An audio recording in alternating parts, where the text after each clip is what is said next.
અમે આવીએ છીએ સુરત નજીક બારડોલી વિહાણ અને એક્સપિરિયન્સ રહ્યો સારો. અમે બીજા લોકોને આ માટે સંદેશો આપીએ કે સાંજના સમય હોય તો સારું રહે.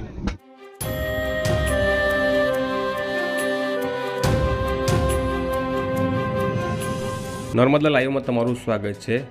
હાલમાં નર્મદા નદીની પંચકોશી પરિક્રમા ચાલી રહી છે. સમગ્ર ગુજરાતમાંથી સેંકડો પ્રવાસીઓ રોજે રોજ આ પરિક્રમા કરવા માટે આવી રહ્યા છે. ત્યારે ગઈકાલે એવા સમાચાર સામે આવ્યા હતા કે રેંગણ ઘાટથી રામપરા ઘાટ સુધી જે ચાલતી બોટ છે તે બોટના સંચાલકોમાં કોઈ બાબતે માથાકૂટ સર્જાતા બોટ સંચાલકો પોતાની જે બોટ ચાલકો છે તે પોતાની બોટ લઈને ત્યાંથી જતા રહ્યા છે અને વ્યવસ્થા ખોરવાઈ ગઈ છે. ત્યારે આજે આ મામલે આ બોટ સંચાલનનું ટેન્ડર ધરાવનાર ઈસમ દ્વારા એક વિડીયો વાયરલ કરવામાં આવ્યો છે અને એ તમામ બાબતોનો ખંડન કરે છે અને જે વાત ફેલાઈ છે તેને અફવા ગણાવી રહ્યા છે. શું કહી રહ્યા છે સાંભળો આ વિડીયોમાં.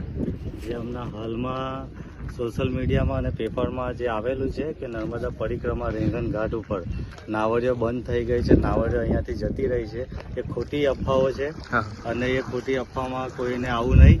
આ તમે જોઈ શકો છો નાવડીઓ આ શ્રદ્ધાળુ બધા ચાલુ જ છે રનિંગમાં. આ બધી ખોટી અફવાઓ છે અને બધા ભાવિ ભક્તોને ખાસ જણાવવાનું કે આવો અને મા નર્મદાની પરિક્રમા પૂરી કરો અને દર્શન કરીને મા નર્મદાના આશીર્વાદ લો. ને આવી બધી ખોટી અફવામાં કોઈ આવું નહીં, કેમ કે આ બોટોનું ટેન્ડર બધું મારું છે અને મેં જાતે કહું છું કે એવી કોઈ અફવામાં કોઈ આવું નહીં. અને આવો અને પરિક્રમા માટે 24 કલાક અમે હાજર છે. આવો અને બોટિંગ બધી ચાલુ જ છે. સર, શું નામ છે આપનું? ક્યાંથી આવો છો નર્મદા પરિક્રમા કરવા માટે? તમારો એક્સપિરિયન્સ કેવો રહ્યો છે? અમે આવીએ છીએ સુરત નજીક બારડોલી વિહાણ અને એક્સપિરિયન્સ રહ્યો સારો.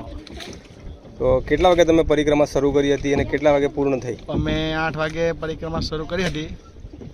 રસ્તે થોડો આરામ લેતા અમે લગભગ 1 વાગે આ બોટમાં આવી ગયા. તો આજે રસ્તામાં જે સુવિધા 18 કિલોમીટરનો જે આખું એ રાઉન્ડ છે એમાં સુવિધાઓની વાત કરીએ તો તમને કેવી સુવિધાઓ લાગી છે? વ્યવસ્થા તંત્રની કેવી છે? ના, તંત્રની વ્યવસ્થા સરસ છે અને હજુ પણ વ્યવસ્થાની ગોઠવણ ચાલુ છે. બીજા લોકોને આવવા માટે તમે શું સંદેશ આપવા માંગો છો? કે અહીંયા અમે બીજા લોકોને આવવા માટે સંદેશો આપીએ કે સાંજના સમય હોય તો સારું રહે. હમણાં ગરમીનો સમય છે, થોડો ગરમીનું પ્રમાણ વધારે છે તો આપણે બીમાર થવાનો ભય રહે. એટલે અમે સંદેશો આપીએ કે જરા સાંજના સમય હોય તો સારું રહે, કારણ કે કેટલાક આના પર બાઇક છે અને સાંજના પણ આવવામાં કોઈ વાંધો